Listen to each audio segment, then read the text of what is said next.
Hey, Macarena. Hi.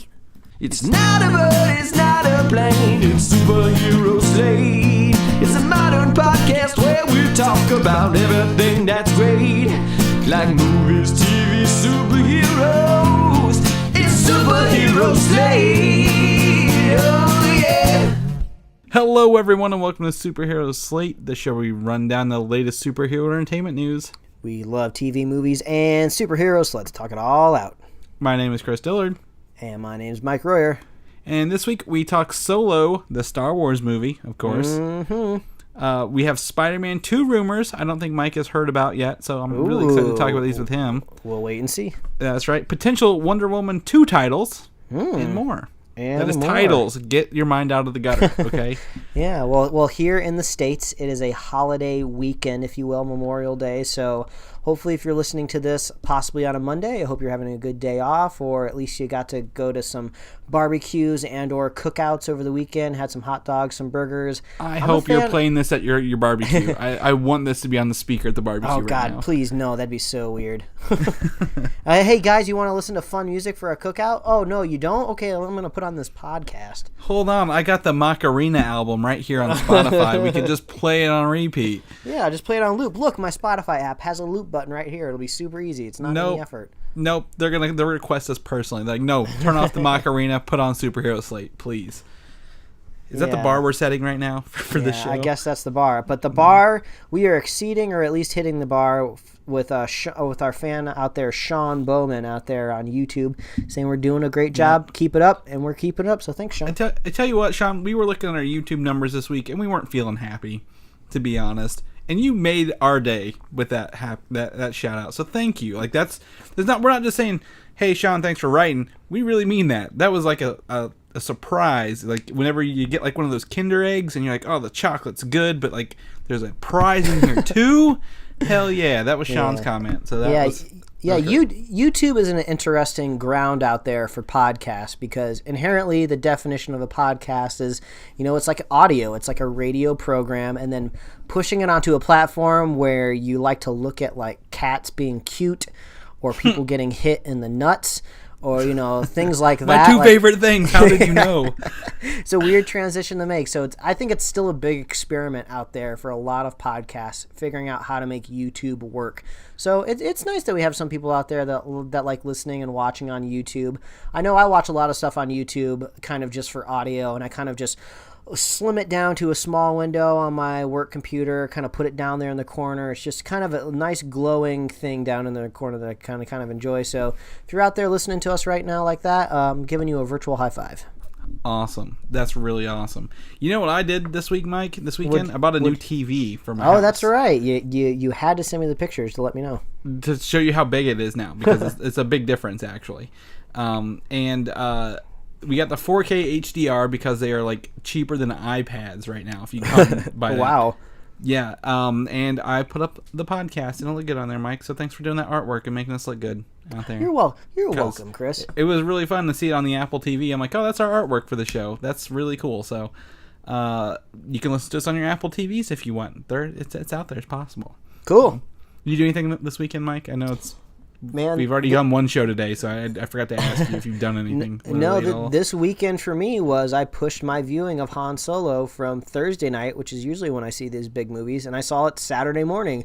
I integrated it very easily into my holiday weekend, so that was the defining. Okay, it was the defining moment of my nerdiness of the weekend so far. No, that's pretty good. What did I played Pokemon and bought a TV and played Fortnite with some people. You ever played Fortnite yet, Mike? I've seen Fortnite played a little bit in front of me. I've never played it myself. It looks fun. It looks interesting. Isn't Thanos supposed to show up in there He was. That mode's come and gone. That was like a 2-week thing. Oh. I have to give a shout out to friend of the show, Quentin Parker, for introducing me to it on Xbox and playing with me and being patient with me as I learned the ropes the first time. It was very, very not friendly. Well, that's the first time. So, yeah, shout out to him. But overall, you just mentioned our first news topic here. We're just going to jump right into it. We watched Han Solo, the Star Wars story this week, whatever we're going to call it. I'll never not call it Han Solo because saying Solo, a Star Wars story is really weird. So I went Thursday to IMAX. Did you go to IMAX or any special format, or just a regular theater, Mike? No, I do my best to see all my movies the first time in normal 2 dimensions. Okay. Well, I did forget to mention this in our review, but the guy next to me was like sick and coughing, and like sniffling most of the time. I'm like, oh God, please don't touch me. Get away from me. So hopefully I don't catch any of that. But we went to IMAX. I got to give another shout out to another friend of mine, Forrest.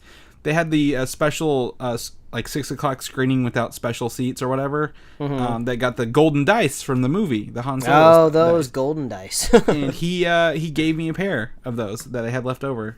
And Forrest is just an all right guy, and I know he listens, so thank you, Forrest. You make the movie going.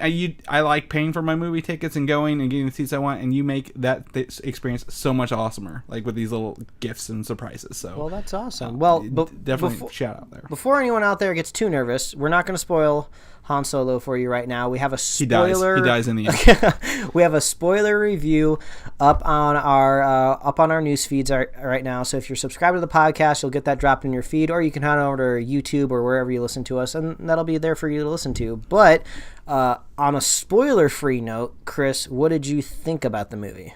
So despite Han Solo movie being completely unnecessary to the lore of Star Wars, I had a really good time with this movie, and I'm glad I saw it. The adventure was fun, the excitement was there, the characters were enthralling, and I was glad I was along for the ride. So if I was to recommend anyone to go and watch it, I would say go and watch it.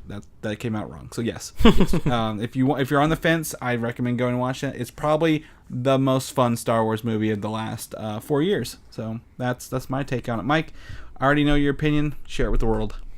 Yeah, so surprisingly, I went in with very, very low expectations because we talked a lot about this movie in the news, and it ended up turning out to being somewhat enjoyable and competent. So that was a big, exciting reveal for me that I enjoyed the movie. I felt like it slows down a little bit towards the middle of the movie. Chris didn't quite feel that, but me and my wife did when we were watching the movie, so it's definitely not without some of its flaws. And there's kind of bigger, broader Star Wars questions that are raised kind of while you're watching the movie and towards the end. But yeah, overall, I think the performances are the most enjoyable part of the movie. Alden Ehrenreich surprisingly knocks it out of the park as like a younger Harrison Ford Han Solo. So yeah, go watch it just to have a little bit of a snarky fun. You know, you get to see all your friends on screen again. Lando, Chewie, Han. It's a fun time. So your 3 friends from Star Wars, Lando, Han, and Chewie. Those are the only friends I have, Chris. They're all make believe. But yes, surprisingly good. I liked it better than Rogue One. But yeah, you can hear us talk all about it in our spoiler review. So make sure you're subscribed, and you'll see that in your feeds. I think I just spoiler free also, but like a big shout for practical effects in this movie. If you're a big fan of practical effects and not CG, even though their CG is pretty on point in a couple of those scenes, it's really good, really fun to watch, and the way they shot it, just beautiful. So, we'd say go watch it. So check that out. Anything else on Han Solo, Mike? No, I think we're just gonna have to leave it until possibly we see a Han duo.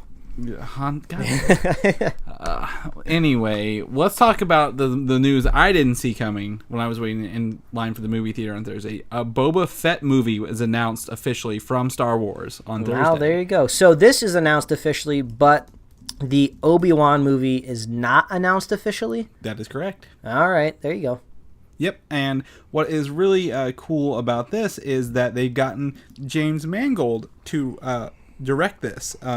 James Mangold is known for Logan, the movie last year. I mean, people wanted it to win an Oscar. I don't know if it's that, but he's very much kind of a, I don't know. He's a big name director now. So I mean, he's going to bring us probably a raw, gritty Boba Fett movie, despite how much I hate using the phrase raw and gritty. So yeah, he did a really good job with Logan. We love that movie. So I guess, that would bring hopes to this type of film, because I feel like even after watching Solo and enjoying it, I'm still a little worried about these Star Wars standalone movies, especially when they're kind of start drudging up old characters, because it does get you a little worried. Like, oh, is this going to be good? Is this going to be bad? So James Mangold definitely makes you a little bit more calm and easy hearing the news.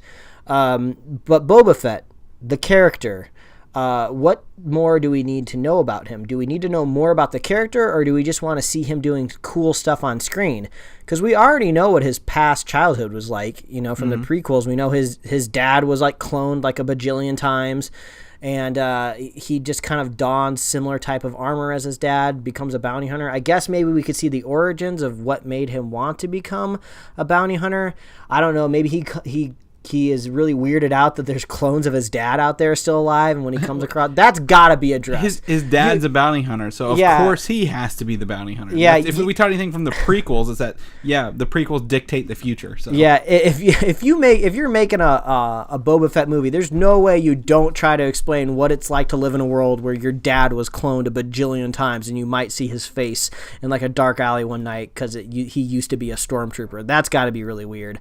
But there's bigger questions of like, well, Boba Fett, who's his antagonist? Is it gonna be Obi-Wan? Could it possibly be a character from Han Solo? Is it Han Solo himself? What's going on here? There's still lots of questions. But it would be cool to see Boba Fett doing cool Boba Fett stuff, because everybody likes his badass Mandalorian armor, which kind of sounds like Mangoldian armor. I tried to make that joke earlier this week and it didn't work, so I don't know what's exactly there. Did you try that via text? Because that didn't work very well. Yeah, either. There's something there. Mangold kind of looks like Mandalorian. I don't know. I'm reaching here. I'm doing my best. I'm trying to make internet content here, Chris. Sometimes you gotta swing for the fences, swing for the bleachers. Yeah, are there even fences at the end of ballparks? There's like bleachers. You swing for the bleachers. Swing for the bleachers. I mean, maybe in Star Wars they might have fences or bleachers, or yeah. Either way, a lot of questions still to be asked here. Is Obi-Wan going to show up in this movie? I don't know. I think don't put that question out there, because that has no merit whatsoever. Because we don't know if he ever met. Mike, be quiet. You have no merit whatsoever. But we did talk about where Han Solo does know who Boba Fett is in Return of the Jedi. So yeah, they could very easily cross him or know him before they met in Empire. So I don't know. We'll have to definitely see where this goes. But they've tried to work on a Boba Fett movie before with what's his name that went crazy, who did the Fantastic Four movie? Yeah, Josh Trank, is that his name? Yeah, Josh Trank. So yeah, as long as they don't trank themselves again. How many directors do you think we're going to go through on this standalone movie? Is what I asked earlier. I think my bet was down for the visual effects director getting promoted as director. So if that actually happens, someone's got to pay me, and I think it's you, Chris. Yeah, I think it's Quentin. I think we're gonna go with our friend Quentin. I'm gonna guess that anything will get Guy Ritchie or I forget who the other guy was. I said making a heist movie of some sort, another heist movie. But so Boba Fett's on that. That's from the Hollywood Reporter, and we'll definitely be following this one as it develops, because we're what, 2 years out from another Star Wars movie. Yeah, I guess you're right. At least, so next year's episode 9, which we got episode 9 news right here for us, hot off the presses. Episode 9, so hot. So, are you familiar with the character Grand Admiral Thrawn in the Star Wars universe? Yeah, so I know he's been kind of folded into some of the TV shows, with those Clone Wars or Rebels or something like that. But he's like that blue general. He's like the one guy that people really like from the Star Wars books, right? Yeah. So, in the old Star Wars books before Disney bought them, he had his own trilogy of books. I think they were called Heir to the Empire. So he took over a lot of it after the Emperor was killed in Return of the Jedi. So a lot of it takes place after that fact. In this one, he's kind of been shifted to Rebels, where he's been dealing with the rise of the rebellion before A New Hope. So that all his old books were scratched, but the writer, the guy who created them, I think it's Steve Zahn, wrote a new book in 2017 called Thrawn, and he's working on a new trilogy. But he can't finish the second and third book in the trilogy until the episode 9 script is done, Mike. Oh. So there is a rumor that Grand Admiral Thrawn will come into Star Wars 9 later on, and I think at the end of Rebels, he disappears to the edge of the galaxy, like through hyperspace. Like he's tricked to go that way. But there's some online casting videos of these British actors who couldn't act their way out of a paper bag in blue paint, reading for Admiral Thrawn after wow. this original thing had come out. So I was going to say that's all speculation until you said blue paint, and I was like, well, that's pretty obvious. Yeah, so he's like very much like all these rumors are happening or reports are happening at the same time, and it's kind of pointing to possibly maybe making Thrawn a big player in episode 9. I'm already imagining the teaser trailer or the first full trailer of Star Wars Episode 9 where you get to see a glimpse of like Thrawn's face, and I think he has like red eyes or something like that. So I can already imagine like a close up of like a blue face with red eyes, and then you go to the comments section of the video and you see people freaking out that Thrawn's there. And then it's just like, I never read the Star Wars books. I didn't watch the Clone Wars series. I don't know, or Rebels, sorry, I get them mixed up a lot. The cartoon series. Yeah, I don't know who Thrawn is, so I'm already imagining watching the trailer, seeing a coy reveal of Thrawn's face. I'm just like, all right, I guess that blue guy's in this movie. Okay. The blue guy. Oh, it's the Blue Man Group. They took over the universe in the Star Wars story. It totally makes sense. Chris, that doesn't make any sense in the timeline of the grand scheme of the universe. This is a long time ago in a galaxy far, far away. There's no way the Blue Man Group came from that galaxy. They're a long line of Blue Man people. That works out. So you're saying the Blue Man Group. Chris, you're telling me right now that the Blue Man Group that performs regularly in Vegas are descendants of Grand Admiral Thrawn from a galaxy far, far away a long time ago? He's fallen a long way from grace of the Empire. Well, the thing is that they're just so detached from their origins, they don't even know their royal bloodline. No, all they know is that Eiffel 65 made a song in 1999 about them called Blue. The seeds are out there, people. The Illuminati is hiding the truth. Grand Admiral Thrawn is behind it. Oh, Chris, this tangent needs to end. It is late here on this weekend. We're recording this late again. As you can tell, it gets a little weird when we record late. We get weird, so let's jump into legal loopholes. That's right. So the most reporting that the team of us has ever, or research we've ever done this week happened when we are texting and trying to reach these people, because as a lot of people have come to me and asked, hey, Comcast is going to outbid Disney for Fox, so blah, blah, blah. This isn't going to happen. Pump the hate brakes, Thanos. We got some news for you. Comcast is potentially making rumored to make a cash offer for Fox.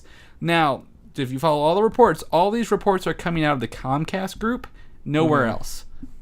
Fox isn't saying this. Disney's not saying this. It's all coming out of the Comcast people. Yeah, it's like basically Comcast thinks that they can overtake Disney's deal based on a pure cash offer. They're trying to say, hey, our cash is going to be more valuable than your smaller amount of cash that you might get from Disney, but also throw in that Disney stock as well. So they're trying to say upfront payment is going to be better than maybe what you'll get out of that Disney stock in the future. So apparently they're very serious about pushing this deal, but everyone out there is assuming that the X-Men and Fox are one and the same, that they're tied together, and no matter what, it's a package deal. But to Chris's credit, he's kind of dug something up online that might mean differently.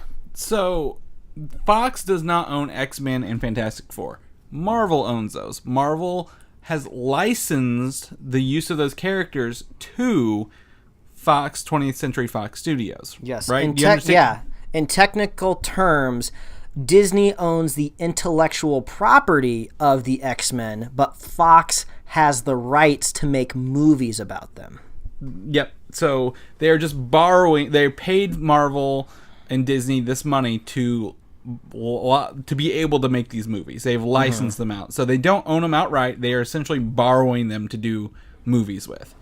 After we looked into some IP law, if Comcast buys Fox out from Disney, which I do not think will ever happen, people have said that the X-Men and Fantastic Four rights, will they go to Comcast or will they revert back? And I forget exactly where we find this. I think this is national or federal copyright law here. But it states the failure to have obtained any third-party consents necessary for the IP to have been transferred to the seller, if not originally developed by the company, will revert them back to Disney and Marvel. Yeah, so this is all kind of like legalese speak that is a little kind of confusing to kind of break down. But this has been cited in an article by Richard Herrick, who I desperately tried to reach out to. But after looking into his personal kind of life, he is like a Silicon Valley like tech investor, and that guy's just not going to put his contact information out there online because people are going to be hitting him up all time to invest in like their new fancy app. His history is an IP lawyer before that, though, so he has exactly. the credit to back up what he says on all that stuff. So he has a website that he owns and operates called All Business, where he wrote up this very in-depth article about intellectual property and company mergers. So he is like the guy that would know the most about this. So if we ever hear back from him, I'll let you know. I tried to even connect with him on LinkedIn. I exhausted all my sources to reach out to this guy. But yeah, he wrote this article on All Business. It got picked up by Forbes, so even there's credibility to what's being said here. But yeah, he's basically trying to say when companies merge together, when one company tries to buy another company, sometimes they just want the intellectual property. So if you're talking about like an app, let's say you're talking about technology here, like a company wants to buy an algorithm that another tech company created, they want to make sure that they created that algorithm, they have that IP, and that they'll own it when they buy them. So this is kind of this weird thing where we're not talking about algorithms or tech or engineering. We're talking about freaking comic book superheroes that were invented by like guys like drawing pictures on paper, which is just really weird and kind of hard to equate. But yeah, what we're trying to say here is that if Comcast wants to buy Fox, they might have to get permission from Disney to hold over that IP, and that's something that Disney would never want to give up. But this kind of goes into a broader thing where it's like, if you Google any of this out there online, if you want to say like, hey, Chris and Mike, that sounds like bullshit, I don't think you guys know what you're talking about. If you go out there and you Google this, we get told that a lot. Every nerd news website out there, every even business website out there is just not equipped to deal with these nitty-gritty details. Like Forbes doesn't give a shit about the X-Men when it comes to this business deal. They just want to know about Disney and Fox, the big mega corporations, and how they're going to get along and what's going to happen to the economy if they can possibly merge, or if Comcast can come in and sweep in and change the deal. They don't care about the X-Men. Or if you go to a super nerdy blog that only cares about what's going to happen to the X-Men, they don't have the legal resources to figure out all this nitty-gritty. So everybody's just assuming that it'll go this way, but we're saying there's precedent out here in IP law that might change this. But at the end of the day, this might be a moot point. We just don't think Comcast is going to get the deal.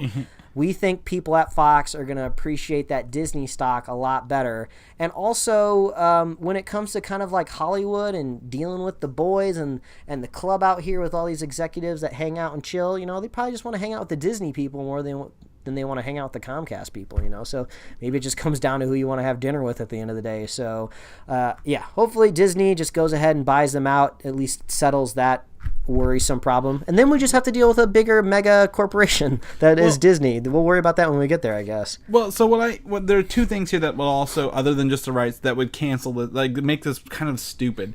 If Fox backs out of this deal with Disney, they owe them like $2 billion right out the gate for backing out. Do you want to lose $2 billion on the whole of a process that's been like 6 months in already and all those costs? Also, a Comcast all-cash offer will make Fox the owners of Fox, the investors, pay capital gains tax on this cash offer. With the stocks offer, they don't have to pay that capital gains tax. So I think 17% owners are the Murdoch brothers of Fox probably don't want to pay all that extra cash whenever they're trying to sell something. And also, thirdly, Comcast is only going to make this offer depending on what happens with the AT&T Time Warner merger. If that merger doesn't go through, Comcast isn't going to waste their time. But if it does, Comcast is going to attempt to make the offer. So they still even have to wait to put it out there. All they can do is just put good vibes out into the universe and hope Disney kind of hears them, and maybe they'll wait and see what happens. I don't know. So does anyone even like Comcast? That's the real real question. No, Nobody does. They're like the most hated company on the planet. Like They've- that might be factually true. I know they're the most hated company in the United States, so I don't know if the planet also hates them. But yeah, if somebody has to own Fox, I hope it's not Comcast. But I think we've said. I just imagine them like in South Park, like rubbing their nipples, like, oh, does this make you mad? Oh, we're gonna have X-Men. Oh yeah, does that piss you off? Oh my gosh. It's very weird. It's very legally. There are 100 other ways this could go. And If we have somebody listening to this show that is a lawyer, I would love or knows you a to lawyer, yeah, I would love you to check out our show notes and see what we have in there. I'll even make sure that we're linked to the Forbes article where we end up finding this. So yeah, let us know what you think. I'd love some legal advice that I don't have to pay for. yeah, we worked very hard trying to find this for free this week. So Yeah. we hope we can get a little farther with it later. So there's that. Speaking of big companies in the world, Netflix has passed Disney recently this week to be the most valuable pure media company in the world, rated at $161 billion to Disney's $152 billion in assets. Mm-hmm. So that's huge. That is a huge deal. So Huge caveat to go along with that, though, because Netflix doesn't own any theme parks across the world. They don't own any real estate. You know, there's a lot of things that Netflix doesn't have that Disney does.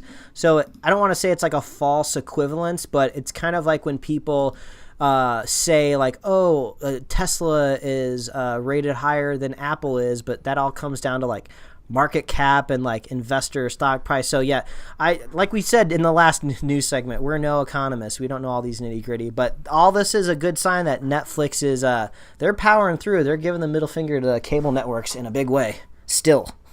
yeah, it's just a media company, and I honestly thought Netflix was tanking recently because we've not really been happy with a lot of what they've been doing. Mm-hmm. But as you can tell, a lot of their stuff is not even if it's bad, we still watched it, and we still have that Netflix subscription. We didn't cancel our Netflix because we didn't like what was the last Bright? You didn't like Bright? So. Yeah, well, it's almost like you can't think of Netflix as a Disney because Netflix is making so much content. You almost have to compare Netflix to like Comcast, you know, which is higher than. Because Netflix has, quote unquote, so many channels on the inside of it. It's like, yeah, they're making all these TV shows that I'm never going to watch because they don't want me to watch them. They're saying you can if you want, but you're probably not going to like this weird reality show that we're making.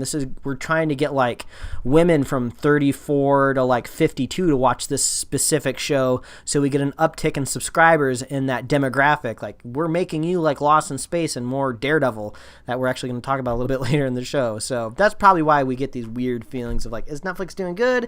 Is it tanking? I don't know. I don't watch a lot of Netflix, but I still have my subscription, so they got me, Mike. Yeah, they got you. Me. Oh well. But back to things that make Disney money is Avengers Infinity War, 5th week in the box office, right? Just crossed over $1.9 billion total.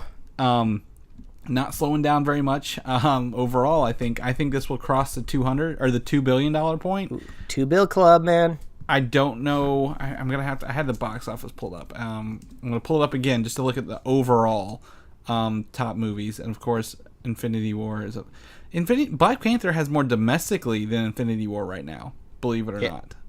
Yeah, that did really good here in our home country. So it's doing good. Let's see here. Overall, all-time worldwide is at number 4. If it crosses over 2.07, it will pass The Force Awakens, be the 3rd top movie. I have a strong feeling that it's going to do that. Like, I feel like it's going to get that top 3.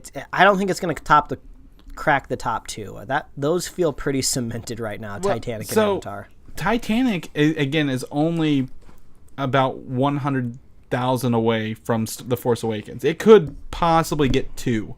It will not touch number 1 unless this movie just keeps going. But we have Deadpool 2 and Star Wars and Incredibles to fight against it. And so then it's not a bad time. we can't forget about Jurassic World 2.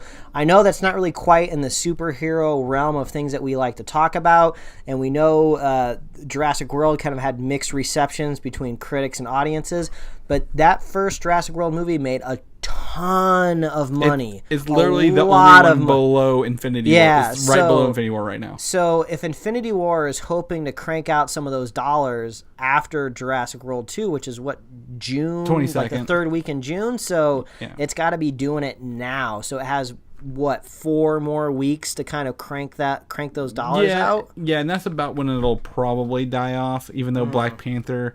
How many weeks has Black Panther been in here? It's like got to be like close to 15. Man, you can't stop T'Challa, man. 14.4 weeks. Oh, T'Challa, you so cool. Yeah, 14. You mean the movies? You can go rent it at Redbox cheaper. You can go watch it in the movie theater, but people are still watching it. It's out there. So, yeah, kudos to Infinity War. I really like it. Really had a good time with it. So glad I got to see it twice.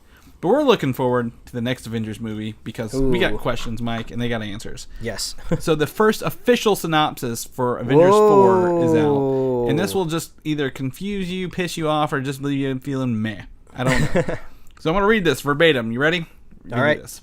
An unprecedented cinematic journey 10 years in the making and spanning the entire Marvel Cinematic Universe.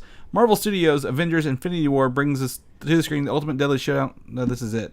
This is not it. I read the wrong one. Son of a bitch. I was gonna say this doesn't feel like a synopsis, Chris. Yeah. This feels like no. I gotta pull up. I must have copied the wrong thing because I did all our show notes today because we're on a holiday weekend, and me and Mike haven't talked. Well, I can definitely add a little bit to the conversation before you find it, because if we're getting a synopsis out there into the world, that's gotta mean a title for this next movie is coming soon, and it would be weird if we don't get a title before we get an official trailer, which we definitely won't see until the end of the year. So if Marvel's not going to Comic-Con, we're not going to see the official title revealed there. But if we're getting a synopsis, it's Ant-Man. It's got to be Ant-Man, man. All right, man. I'm hoping you're right. God, it's gonna be. So here it is, a culmination of 22 interconnected films. The fourth installment of the Avengers saga will draw audiences to witness the turning point of this epic journey. Ooh. Our beloved heroes will truly understand how fragile this reality is and the sacrifices that must be made to uphold it. Okay, so to me, I just see that as like the reality gem is going to be used and somebody's going to stay dead. But that's kind of what I already assumed. Yep, it doesn't give you a whole lot other than it's 22 movies. Connected, and I think Ant-Man will give us the title if we got the synopsis. It's very vague, but they're gonna play vague with us, you know. Yeah, they're gonna play coy, vague. Just give us that title. I think it's gonna be called Avengers Annihilation. So just give it to me. That doesn't make any sense. But they also said that's not also one of the titles. The one I said, what was the one I think it's gonna be? I forgot what it was. Well, if you don't remember, it wasn't a very good title, Chris. Man, I forget what I said. I think you said it was going to be Avengers Homecoming 2. I think that's exactly what it was. Shut up. Infinity War 2. That's what they're calling Infinity War 2. That would be the biggest like kick in the nuts ever if they call it. And then it's just they would never do this as marketing, but it would be badass if there was an official poster for Avengers 2. Or you got me saying it, Infinity War 2, where if it's just the kind of disheveled Infinity Gauntlet post-snap, just giving the middle finger, like that would be an amazing poster. That would be so cool. That sounds like something the Russo brothers would put on their Instagram. Yeah, it does. So we'll figure out what Avengers 4, Infinity War 2, whatever you want to call it is. However, it's not Homecoming 2. But we're going to talk about Spider-Man news because Mike probably hasn't heard a lot of this. So I've heard some, but not too much. The first biggest news this week is probably everyone's favorite news. All right, hands down. Jake Gyllenhaal is in talks to play Mysterio. Yes, in talks. Talks. He's not. The only reason I bring this up is I had this weird progression of seeing this news in my feed where I saw it first as Jake Gyllenhaal is in talks. I was like, okay, that's cool. I like to see him in the mix. Then later on throughout the day, when other blogs started to get more and more desperate for the views, they just straight up said, nope, he's going to be Mysterio in the next Spider-Man movie. It's a fact. Click on my link, please. This is happening. So I'm just glad we can state the facts as they are. He is in talks. Yes, he is in talks, and his partner might be the Rhino in this, his muscle ally, because Mysterio is not known for being muscly hand to hand. So introducing the Rhino in full in the MCU, I think, would be a good way to wipe the taste of the old Rhino out of our mouth. But that is very much a rumor. Take that with your grains of salt. The title of this movie could possibly be called Spectacular Spider-Man. So not Spider-Man Homecoming Spectacular or Spider-Man : Spectacular. Gonna tweak the formula a little bit for the title. It could definitely be, tweaked a little bit, I guess. I don't know. Their titles, I mean, we went from Ant-Man to Ant-Man and the Wasp. They're getting away from numbers. They don't like numbers. So I could totally see this being something like that. But we don't know. That's all a rumor right there. Would that be a good title for you? Well, actually, I talk about your next note here, because your next note actually might inform the title a little bit for me.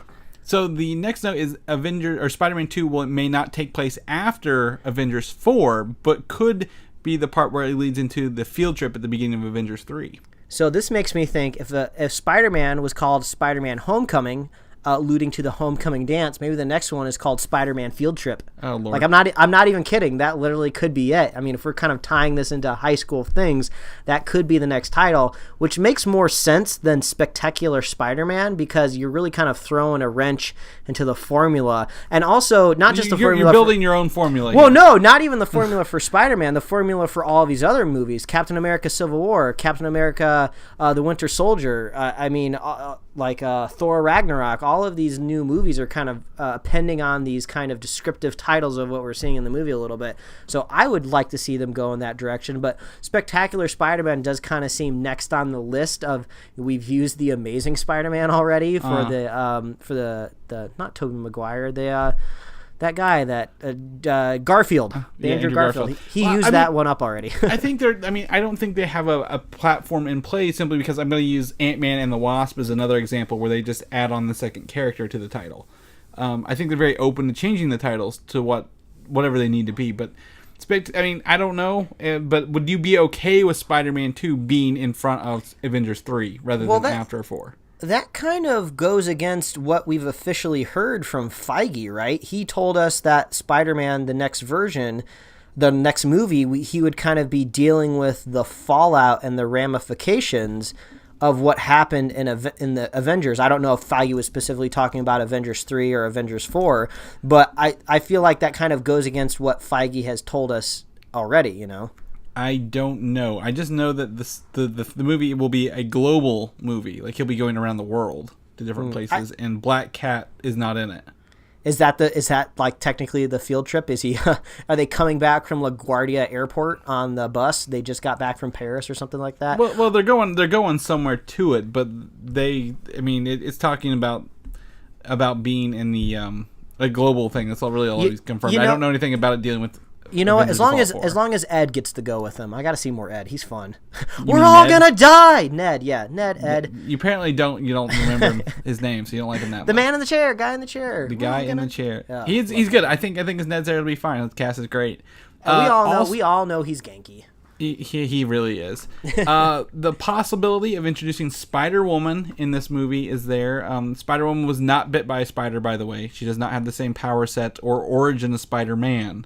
Mm-hmm. She gets her abilities from an experiment, and she's got I don't know. Her suit's different. Is very much a different character. So. What's her profession? She has a different She's a spy. Real life. Yeah, that's what I thought. She's a spy, which would tie into the international spy of this universe. And she's also, I don't know if this is canon of her origin, but at some point she gets mixed up and she's a member of S.H.I.E.L.D., right?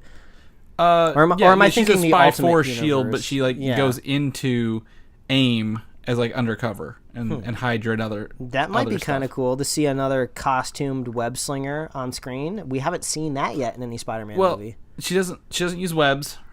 Is different. So web slinger was more of a misnomer, if you will. Okay, cool. Yeah, she's got pheromone. She can mess with people for pheromones. She's really good at being a spy.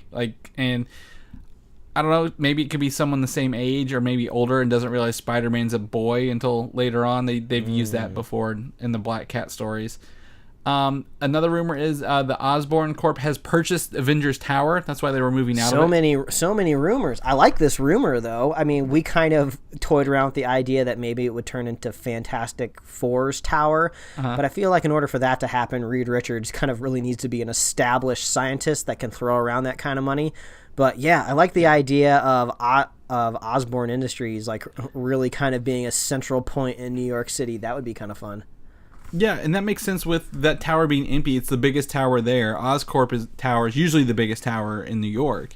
And I think it makes sense that the Avengers Tower was vacated in a Spider-Man movie, so it would make sense to fill it in a Spider-Man movie. That's probably like my strongest rumor. I think that's like very much going to happen going forward in this. And lastly, the idea of Spider-Man 3 being the Sinister Six movie, because they've confirmed what's his name will be back as Vulture in this for a couple scenes. Oh, and yeah, I did see that. We've got the Scorpion was in the first movie, so Scorpion, Vulture, Mysterio, Rhino. And then what, we need two more, so I guess Osborn, the Green Goblin, and then I guess we just got kind of one more lingering out there. It could be Sandman if they wanted to. Or Craven, possibly. Yeah, they can make their own Sinister Six. So the idea is like this will... The end of 2 will lead into like all the 6 maybe teaming up for the third, which I'm totally okay with. That's fine with me. I think the only lingering question is if we have seen the Vulture and I guess the Scorpion, I guess we're not sure yet, but I would assume the Scorpion wouldn't be mutated into a Scorpion because we saw him as a real man in the prison. Well, so if the Vulture's he's always had a suit. Scorpion's always had a suit. Yeah. So if everybody's tech based, are we going to see the Rhino as tech based? Because in the comics, he is. I don't know. Is he like an actual Rhino in the comics? Because I know he's had different origins, and sometimes he's just in like almost like a spandex suit that makes him look like a Rhino. So sometimes it's kind of hard to tell. I don't know if they're splicing anything into this guy. I'm just kind of curious how they're going to do the Rhino, because the last time we saw him, he was played by what's that guy? Really bad. Whatever his name was, he did a really bad like Russian accent. He was in a big giant mechanical rhino for 4 seconds. So the Rhino in the comic books is Russian, but he's a thug who's giving artificial skin, which gives him superhuman strength. Yeah, that's why it's confusing, because it's not really a robot suit, but it is because it's skin. I don't know. Yeah, and he's a huge guy, and he looks like he's just a dude wearing a rhino costume, like. Which I think is better. Okay, Paul Giamatti's version in the design was good, but it did not go over very well. Yeah, that was weird. So I'm totally okay with them doing a different version. They're gonna work it out. They're smart. Marvel, I trust Marvel working on this. So that's our Spider-Man 2 stuff. Is that good? That good with you? Yeah, I mean, I don't want to swear on the podcast as much as I can, but Jake Gyllenhaal, that's a huge get. That guy's awesome. He played an amazing villain in what was that called? Nightcrawler. He was so good in that movie. I would love to see him as a villain in any film. So yeah, I'm down. Yeah, of those, that and the Oscorp Tower, totally cool. Like those are like, if those two come true, I'm happy with these rumors being false. So we'll do that. Black Panther 2's got some interesting news here. I want to get your take on this. Donald Glover is rumored to be the villain in Black Panther 2. Ooh. He came from Spider-Man Homecoming as the Prowler, but there may be working out some logistics. He may play a different character or something else in Black Panther 2. I would like to see him play the Prowler, stealing vibranium tech now that Wakanda's open to the world. I mean, we've seen kind of actors do those dual roles before, but they've been kind of low-key characters, and it's been like, oh, well, you played a guy in 1945, but now you also get to play like a principal in a high school. No one's going to really make that connection or care there. So, yeah, or also Peter Quill's mom was also in Captain America, and it may or may not be his grandma or something. I'm not too sure what was happening there. But, yeah, Donald Glover, he was a pretty memorable part in Spider-Man Homecoming. You know who Donald Glover is. You don't hide him behind something. Like, you can't, you don't just write it off like, oh, Donald Glover's in there. Yeah, they might as well just write him and just make the Prowler even more interesting than he was in the Ultimate Universe. You know, I didn't get to read a lot of Miles Morales' story, but I would assume the Prowler was not necessarily a globe-trotting character that had his hand in Wakanda, but it would be kind of cool if he was. I mean, he had a lot of fancy tech in it, so it would totally work out. That'd be a cool new way to take the Prowler. Man, elevate that character to the stratosphere in a Black Panther movie. And he was taking high-tech junk from the Vulture's crew. So, I mean, he's obviously interested in high-tech junk, like gear. And we saw in Black Panther 1... at least some of that Wakanda tech is at least making it out there into the world. So, yeah, it would make sense for the Prowler to get a hold of it and come across maybe Black Panther in New York City, like in his turf, and they just start fighting and just like going down. Like, yeah, that's cool, man. Donald Glover is a good actor, and he deserves his comeuppance eventually, even if he didn't get to play Miles when he was younger. So Yeah. he's hot. He's hot right now. So hot. Maybe they'll get him. Maybe they won't. This could turn out to be nothing. But I'm okay with it either way. Inter-movie connectivity like that's really cool with me. So I'm totally fine with that. The Black Widow movie has made a big step forward by hiring Maria Jerkovic, who was the Red Sparrow production designer of the movie Red Sparrow, which was like a Black Widow movie that nobody liked because it's boring. Yeah. So at least I guess the good news is that it's just the production designer. So it'll look good. Yeah. So I guess go watch Red Sparrow, but just put it on mute and just look at it. If it looks good, that's a good sign. Yeah. I think I didn't hear anyone say it looked bad at all.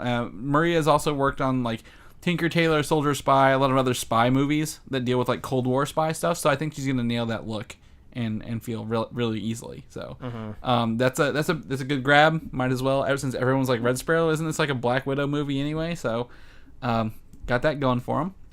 Daredevil dropped a now deleted picture this week. Someone did from the set confirming possibly Bullseye.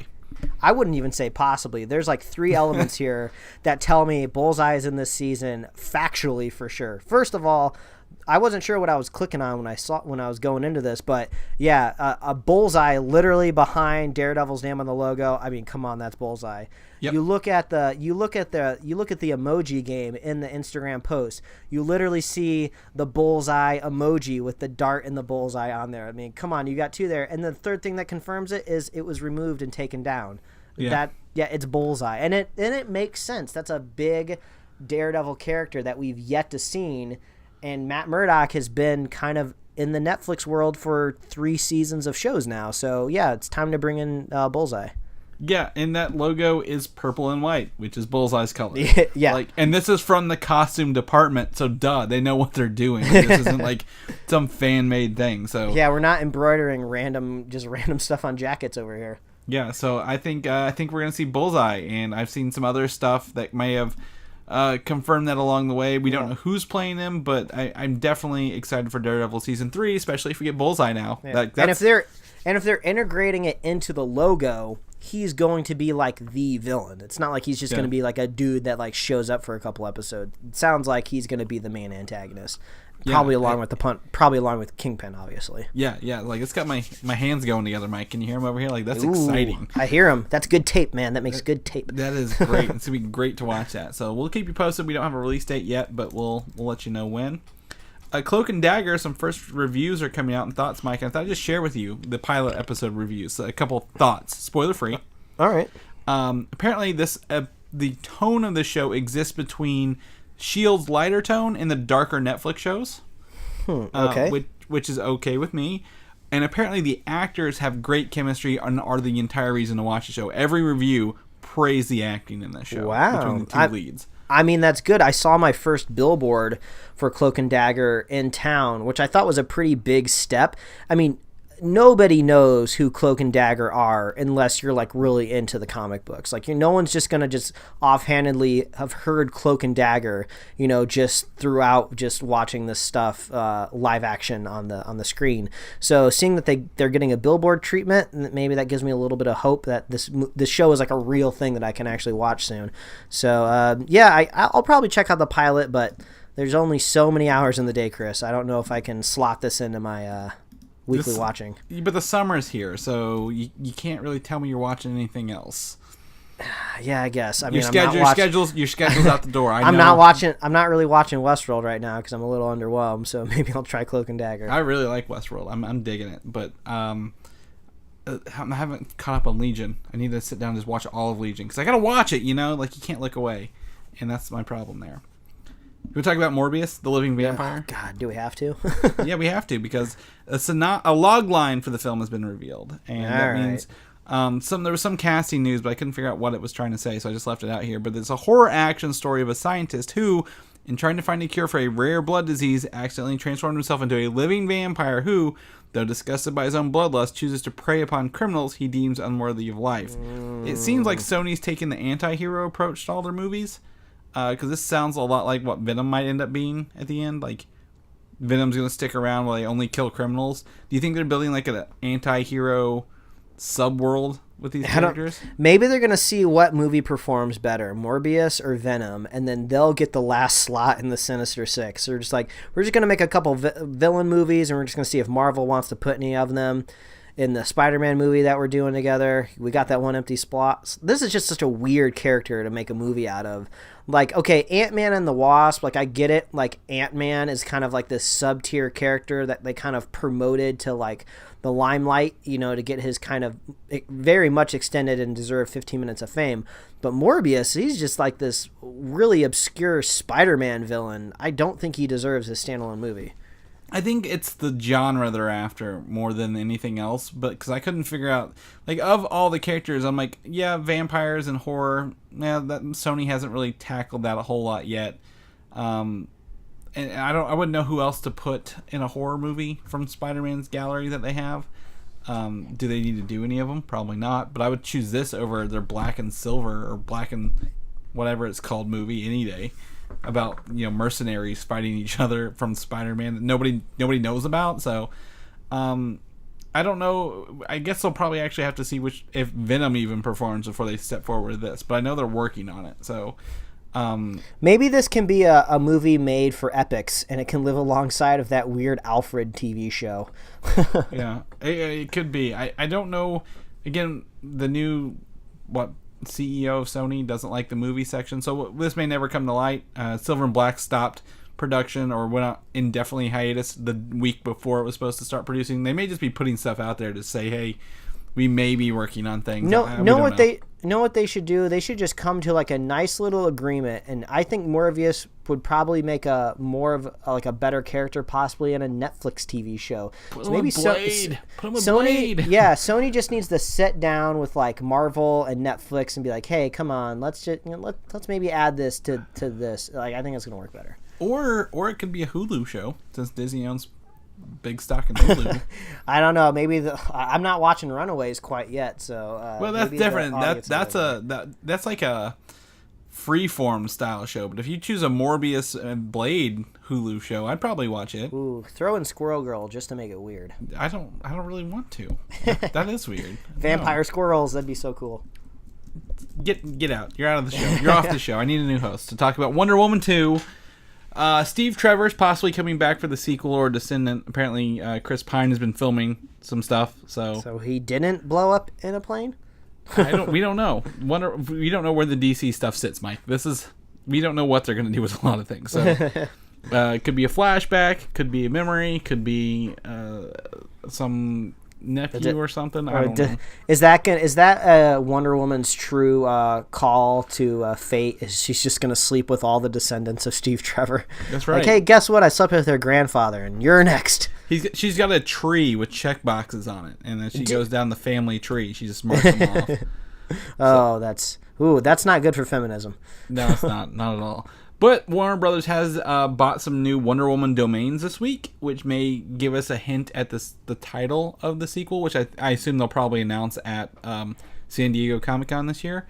They've taken Wonder Woman 1980 through 1989, so my guess is this movie takes place in the 80s. Yeah, I think that was already confirmed, I think, but I guess they want to go ahead and buy those domains. Yep, Wonder Woman Arrives. That's probably not a good title. Yeah, that's weird. So. Wonder Woman Cheetah, so Cheetah's probably in the movie. Again, confirmed. Yeah. Wonder Woman Lives. Batman Lives. Was that one of them? No, Batman Returns. No, I don't think that's a good title either. Batman Minerva, that's a Cheetah reference. Wonder Woman Part 2. Don't know about that. Wonder Woman Returns and Wonder Woman Rises are actually probably two of my favorite titles out of this stack. I think Rises reminds me a little bit too much, I think, of Christopher Nolan's Batman movies still. Maybe not so much for other people, but I like Wonder Woman Returns. That kind of makes more sense. Like, she already kind of rose, I feel like, in her first movie, so now she returns. She's back on the scene. I think this news might be a little bit more impactful if we didn't know it was taking place in the 80s and Cheetah was the villain, but Wonder Woman Returns would be my guess, my vote. I think Wonder Woman Returns is too close to Batman Returns from the 90s. But that was a longer time ago, man. But nobody liked that Batman movie as much. Well, then there you go. Go ahead and use the title. No one cares. I'm gonna go with Rises. Of the two, I'm thinking Rises. So We're on opposite sides of this coin. We'll see in a couple. You'll be there. You'll let me know, right? On the floor. You'll be in Hall H. Let me know about Wonder Woman. I'll let you know, man. That's cool. Some new look at the Aquaman armor has risen. We surfaced. Is that a good pun? Surfaced. So we get to see Aquaman. He's wearing his armor's more shell based. It looks like than we've seen before. Like very hard shells and stuff on his shoulders here. You sent me one of the other photos. What do you think of this one? Yeah, it looks pretty cool. We should be getting a trailer soon for this movie, right? This movie comes out at the end of the year. I think they're waiting for second half of the year because this is, I think, is a December release. So. Yeah, we've already had like a Fantastic Beasts trailer, which is coming out of Warner Brothers. So I feel like we should be getting Aquaman soon. You probably want to wait for the Justice League taste to wash out of our mouths a little bit. Forget about it, and before we get this out there. Well, I mean, we got Solo out of the way, we got Deadpool out of the way, we got Avengers out of the way. Now I think we should be getting our Aquaman trailer soon. Yeah. I mean, I definitely agree. I think June is the month for it. If anything, is the first trailer. So, we could be wrong, but I think it'll be there. If not, Comic-Con at the latest. You think so? Yeah, I would think so. If we have to there's a drought in the later half of this year for superhero movies and just movies in general. So they may be wanting to maybe we'll just use this drought to advertise the hell out of it. So, do you like the armor? Yeah, I think it's cool. Okay, it feels very Aquaman to me. It does. It feels better than the Snyder stuff we saw. So I'm good with that. Probably my weirdest pet peeve of the week is this poster here. Zachary Levi in costume for the Shazam movie. What do you think of it overall? Ignoring what I've said so far about this, Mike, because I want to wait for it. I just want to talk about the poster without being biased here. Well, before you get into your very bizarre nitpick, it feels kind of strange. It feels like DC is trying to use this movie as like a wink and a nod and a fun time to kind of break free from the rigid darkness of DC. But it just kind of feels like Deadpool's kind of done all of this better. I know it's hard to think Shazam drinking a drink is treading on Deadpool marketing, but it feels weird. Like, oh, we're trying to be weird and wacky with our characters. Like, well, that's definitely a departure from everything else we've seen. So I really don't know. I don't know how to feel about this poster. I get more of an Ant-Man and Wasp vibe from it because of all the negative space. Yeah, I could see that. It's wacky and goofy. Because the whole point of it is a 10-year-old or so Billy Batson is able to say the word Shazam and turn into the body of a older man with all the powers of gods. And so you got to think this guy has the mentality of a 10-year-old in his head. And look at him, he's got that, like, if he was chewing gum or something, like, he's so nonchalant about this. That's okay. I don't mind the outfit as much. I'd like to see it in action, but I really don't mind the glowing lightning bolt in the hood. But Chris, you've been burying the lead for too long. What is the burning anger that boils inside of you when you look at this? He's drinking this drink, but the drink is full to the fucking top. Like, his mouth is puckered, sucking on this straw, okay? And, like, the drink is still full. So he's faking drinking this drink in this poster. Gosh. I wish the liquid was just a little lower. It's like it's not real life. And there's no ice in it, Mike. Do you want to drink with no ice in it? Honestly, I think my biggest pet peeve, this is just, man, I can't believe we're talking about the straw in his drink. But if you were to continue the line of his straw down into the cup, the straw doesn't go all the way to the bottom of the cup. I don't know about you, but I make sure my straws go all the way to the bottom. Well, it does. It's angled. The water refracts it over to the right. Chris, if you look at this and you follow the straw all the way through, and I'm talking even before it goes in the liquid, it should continue going, and it hits like the side of the cup halfway up.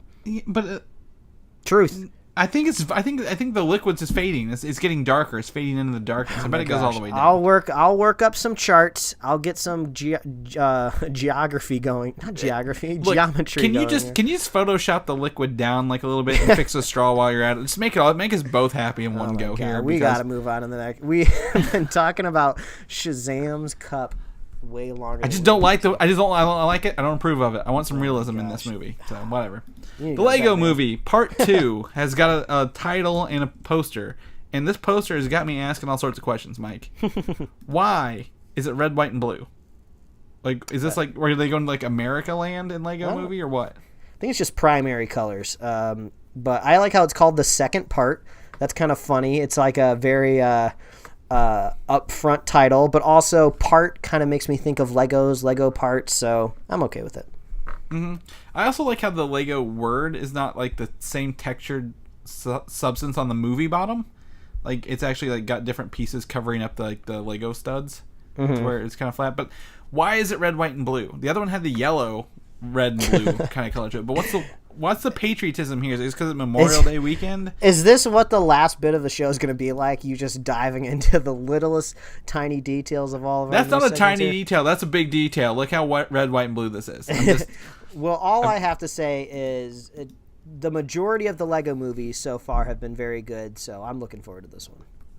Yeah, I mean, I like the first one a lot. Hopefully this one can continue that with the same characters.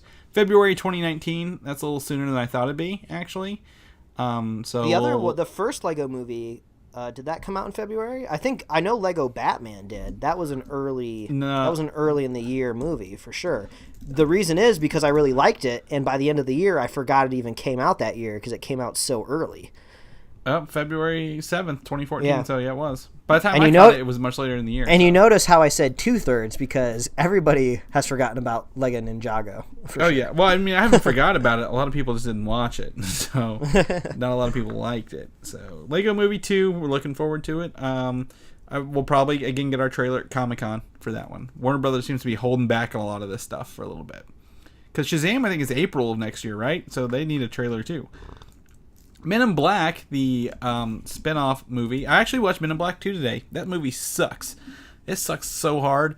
But the Men in Black spin-off, has Liam Neeson joining as the head of the Men in Black UK branch. Which, that's okay. All right. I guess it makes sense that the Men in Black would need to be global and have another branch. Let's just hope it doesn't take 20 cuts to get Liam Neeson over a fence in this movie. Yeah. What?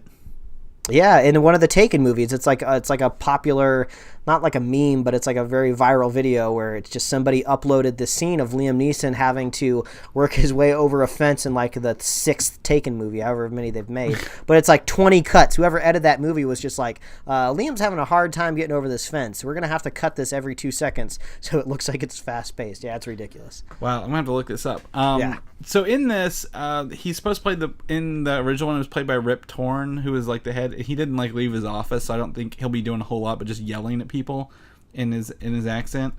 It's going to be a global adventure. Chris Hemsworth, Tessa Thompson. I'm really looking forward to seeing this. June of next year. That's really soon, actually, in my head. I don't know why. Is that soon to you? That's a quick turnaround, right? I think it's just because we're surprised the movie's even being made. Yeah, it's true. God, that second one sucks so hard. Transformers 7 has been dropped from Paramount's release schedule to the relief and happiness of everyone involved.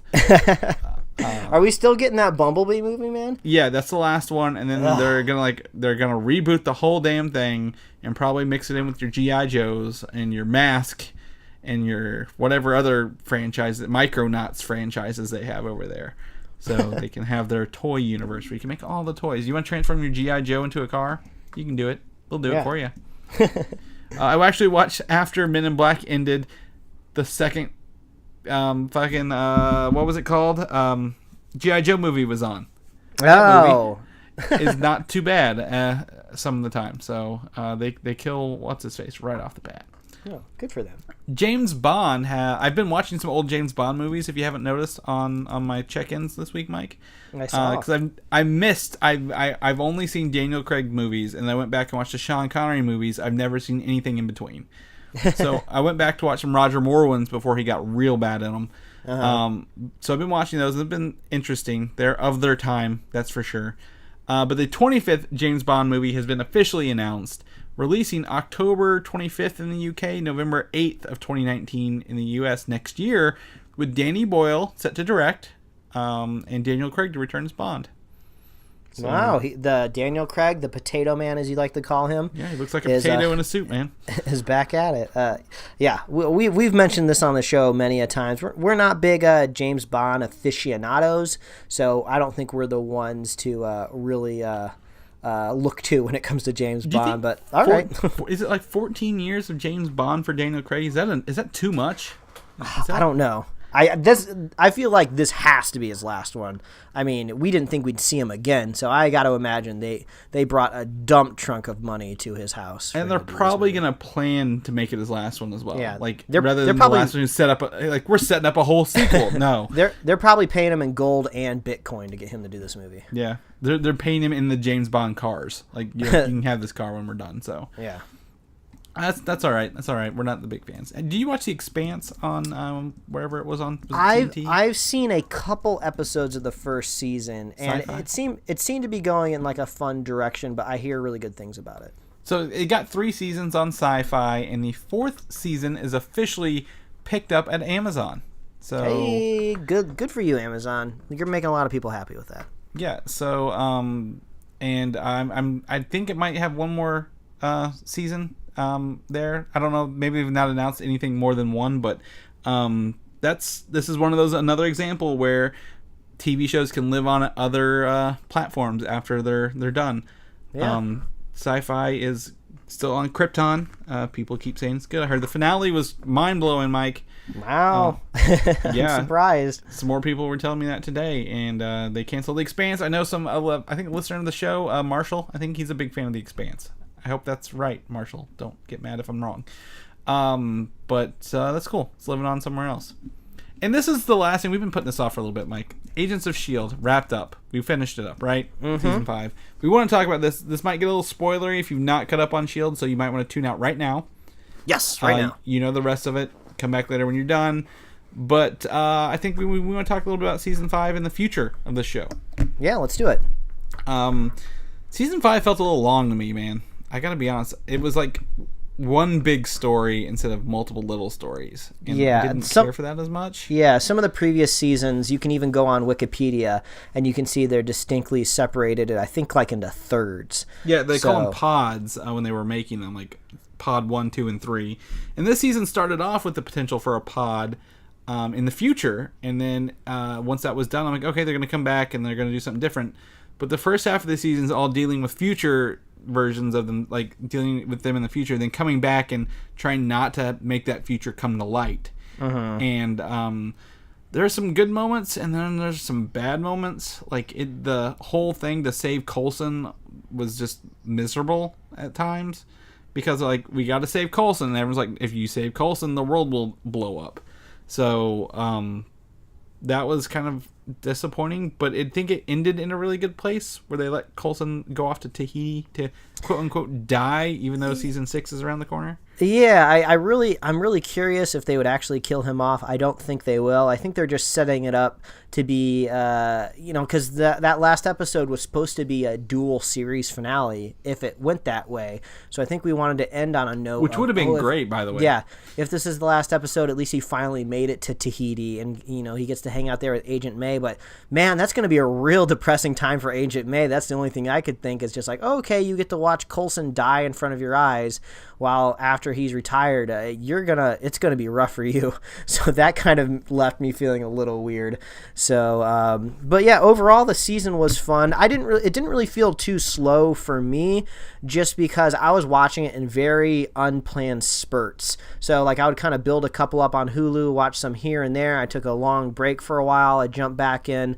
So it was kind of all over the place for me. But this does good DVR numbers. So if you're out there watching it on Hulu, they're taking notice, which is probably why they got this halved next season, which we're not going to see for a whole nother year.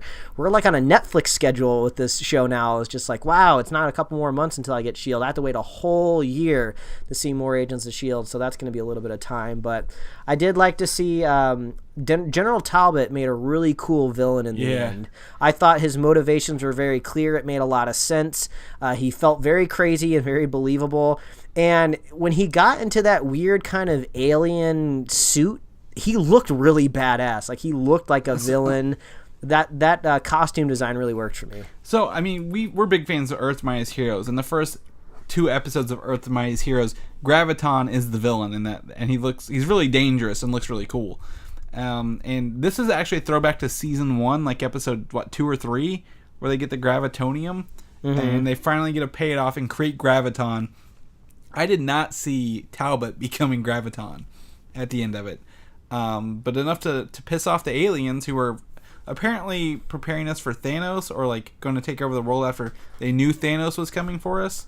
Yeah, that was an interesting bit. It was almost like everybody out there kind of knows who Thanos is. They understand that he can show up on a planet and just like wreck shit, and you got to be really careful. So it's almost like you have these vultures that kind of follow in his wake, and it's like, oh shit, he's about to get this planet. Let's swoop in and steal some of the resources. And Agents of S.H.I.E.L.D. kind of got caught in that crossfire there. That's a really good tie-in without it being like, oh, we have to respond to Thor being in Sweden or whatever, like in the Dark World. So that was a cool way to reference the bigger universe without saying like, okay, half the people are disappearing. What do we do with it, kind of thing. Mm-hmm. Daisy was kind of annoying there at the end. Again, I thought she was really good for a while, but her motivations were, she'd like say, no, you can't go, you have to go by the book, and then she's like, I'm gonna go off radar and do this own thing that I want to do. Like, she was very contradictory of her own thing, she said, and that was really irritating. Yeah. But the overall cast was really good. Like, I really loved the characters. I thought the Fitz storyline was really interesting to follow, because he went from like just a smart, pragmatic person to almost like an evil, pragmatic person who was just like, I have to cut your neck open, Daisy, to pull this thing out, whether you like it or not. It has to be done. Everyone's going to hate me. You need your powers back. Yeah, and it's going to feel, and it felt very sinister. Like, it feels weird saying it kind of felt like he was raping her, because he really wasn't, but he was doing something without consent, which is very much on the forefront of society today. So I was like, oh God, this feels very weird. This feels wrong. It doesn't feel right. But it felt kind of, it was a good emotional response. That's what you want out of your audience. But then he kind of slowly started to redeem himself, but not really, because he just ends up dying technically in the end, which is pretty emotional. But then I like the little wink and nod that they did at the end, where they're just like, yeah, we got another one out in space. That one's not evil yet. Let's just go find him and unfreeze him, because he hasn't kind of turned to the dark side. Well, he was evil because he got the evil in season 4. Yeah, I guess so maybe they'll try to steer him away from evil, like, hey, we're unfreezing you, but you do some weird shit, so I'm trying to put myself in Fitz's mind. It's got to be so weird. He's just like, yeah, just one day all my friends went to a diner, they disappeared, and then they're in the future, so I'm gonna go find them. So I'm gonna jump into this pod, and then I'm gonna get woken up by them because they found me and I actually didn't go into the future. So it's gonna be a funny watching him get caught up. But yeah, I thought that was really clever to use that time travel to bring him back, because he's a cool character. Yeah, well, they set it up like it was his funeral, like at the end, and they're like, oh no, we're celebrating Coulson dying, not they bait and switched you. Yeah. Overall, I mean, I like the characters. We don't know where Deke went at the end. Did he blip out of existence or anything like that? I don't think he did. I think they tried to say like, oh, time isn't linear. Things can do different things. They're gonna go get Fitz out of space, so obviously, but they didn't show him to leave it very vague, as such. I want to know where Deathlock is again. I liked his one cameo in this, where he actually came in and saved people from the nightmare dimension. And he got to like shoot Hive with like a missile or something. Yeah, I don't remember exactly. That was episode 100, and they did pull out all the stops in episode 100. They had like all those evil characters come back. Mm-hmm. I gotta say, the CG budget for the show, fantastic. I love I never don't believe anything in the show. Yeah, they actually did. They did a really good shot where when Yo-Yo got her robot arms, they did a really nice hero wide shot of her in full robot arms all the way up to her shoulders, and it looked really good. It wasn't just like put a sleeve of metal over her arm to be robot. It's like, no, that looked really cool. But then they don't have the budget to do that for the whole season, so automatically she's in long sleeve shirts for the rest of the season. So I was like, okay, that makes sense. But yeah, when we got to see her full robot arms, they looked pretty rad. The fight with Graviton at the end with Daisy, there was I think one scene I like, oh, this looks like it'd be in an Avengers movie where they were tackling each other with their powers. Yeah, when she launched them into space, I was like, oh, that felt so satisfying. Yeah. Would you say Team Rocket blasting off? Yeah, I can't take credit for that. I think I saw that like as a meme out there on Twitter somewhere. But yeah, there goes Graviton blasting off again. Yeah. I love all the spaceships they have in this. Like their Zephyr and like their birds and stuff like this. The I guess flight ships. They always look good no matter what scenes they're in. S.H.I.E.L.D.'s got spaceships now, man. That's gotta tie in. I think that's season 6. I think they're gonna go to space. Like Captain Marvel will know Agent Coulson, as we know in Avengers 4 in her Captain Marvel movie. since S.H.I.E.L.D. is existing beyond that, they can go to space, get fits from space, and maybe deal with some cosmic threats, and they need Coulson because he knows Captain Marvel. Yeah. I do have to say, if for some weird reason Coulson doesn't come back in the next season, which I think would be a bad idea, it is kind of nice knowing that maybe the last time we do see Coulson in the MCU is on the big screen, even though technically he's playing a younger self. But yeah, don't underestimate people how much he has contributed to this whole universe. Oh yeah, since Iron Man 1, man, he's been on a lot of them. He had his own one-shots. I would like to see him in Avengers 4. Actually, like you said, when Captain Marvel comes back and like, oh, Phil Coulson, yeah, he's dead. She's like, no, he's not. And honestly, I'd love to see Quake on the big screen. Like maybe if this next season of Agents of S.H.I.E.L.D. is the last one, just give her one awesome cameo in an MCU movie. I'd love to see her just get the full attention to like props and production design and special effects, just to kind of see what her fully fleshed out, high budgeted character rendering could be. That might be kind of fun, just as a nice send-off. I don't think she deserves it. Even after 5 years, I don't think she deserves it. I don't think the actress could hold herself against a movie set. So, but maybe we could get an Inhumans movie. Who knows? Oh, Chris, hold on to hope. Hold on to hope. I will hold on for a modern Inhumans movie or something. But Shield, I think Shield does start off super slow and super stupid and very annoying, but it redeems itself, like we always say at the Winter Soldier mark, where the Hydra unveils themselves. It takes you through a whole background of the Marvel Universe, the history of Hydra, aliens, all this other secret stuff you don't really know about. And I just, the characters are awesome in it, and I really had a good time with this show. Even if this wasn't the last season, I would still feel it ends on a good note. So, yeah, I'm really excited to wait till next year and see where they take us. And with a shorter season number, how exciting that could be, I don't like the full 23, 22 episodes. I think a shorter one would be better. So yeah, well, we'll have to see what happens with Agents of S.H.I.E.L.D. But yeah, pleasantly surprised. Good job. You came back around. Came right back around. Everything paid off too. That was the best part. I don't feel like there's any hanging threads out there. So yeah. All right, Mike. That's our show. We went a little long here. It's late. It's now Monday for me. It's Memorial Day. Happy Memorial Day, everybody. So if people want to know what you're up to, where can we find you at, Mike? Well, they can find me at Mike Royer Design on Instagram and Twitter, and they can read my webcomics at pickledcomics.com. Chris, if people want to check out what you're up to, where can they follow you?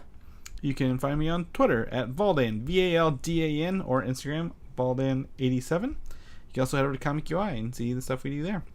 If people want to know more about the show, maybe listen to that Han Solo review. Starts off spoiler-free. You can listen to that. Where can people find more of us at? Well, as always, please visit superheroslate.com. That's the best place you can find all the avenues we host a show and to get our awesome show notes. So we talked about a lot of things in this episode. If there are any links that you want to check out, we got that in the show notes. And also, just for you and Chris out there in the world, I linked to that Liam Neeson clip in our Men in Black bulleted item. So I hope you watch that and see how ridiculous it is. Oh, Lord. So you can find us on Apple Podcasts, YouTube, Google Play Music, SoundCloud, TuneIn, and Stitcher. And you can like us on Facebook, follow us on Twitter and Instagram. You can get merch at superheroslate.com/store. Get yourself a t-shirt. And if you're a fan of the show, please consider leaving us a review wherever you listen. We love that. Even if you're on Stitcher, you can review on Stitcher. We'd love that too, even just as much as equally as iTunes. So you can do that. We'd really love that. We'd love it when you reach out. And if you're a super fan of the show, if you want to be a super fan, if you want to be called that, if you want to add that to, like, I don't know, your online avatar somewhere, super fans, Superhero Slate super fan. All you got to do is share the show with a friend, share the show with a buddy, and we will be here every week. That's right, including next week. Just once next week, though, so we're good. So we'll catch you then. All right, goodbye, everybody. Thanks for listening, and don't forget to subscribe. Sure, why not? It's Memorial Day. We're doing it live.